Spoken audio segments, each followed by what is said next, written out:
দেখেছেন রিসেন্টলি আয়না ঘরের একটা দৃশ্য ফাঁস হয়েছে। কি মর্মান্তিক চিত্র, কিভাবে মানুষদেরকে ধরে গুম করে বন্দি করে রাখা হতো। এই দৃশ্য দেখার পরেও যারা বলবে আগেই ভালো ছিলাম, আগের দিন ভালো ছিল, এই ছিল সেই ছিল, এই জুলুম এবং এই আয়না ঘর দেখার পরেও যারা বলবে আগেই ভালো ছিলাম, তা আবু জাহেলের সন্তান।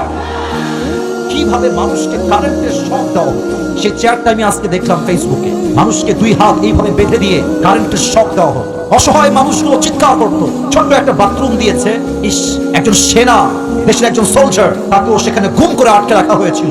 তিনি বললেন, আমার যখন বাথরুমের প্রয়োজন হতো, ওয়াশরুমে আসতাম, এসে দেখতাম ওয়াশরুমের কোনো গেট নেই। লজ্জাস্থান ঢাকার জন্য বদনা ইউজ করতাম, সামনে বদনা রাখতাম, এবং আমার কাছে বড্ড অবাক লাগতো, মাঝে মাঝে রুমের মধ্য হতেও নারীর কান্নার আওয়াজ শুনতে পেতাম, যুবকের কান্নার আওয়াজ শুনতে পেতাম।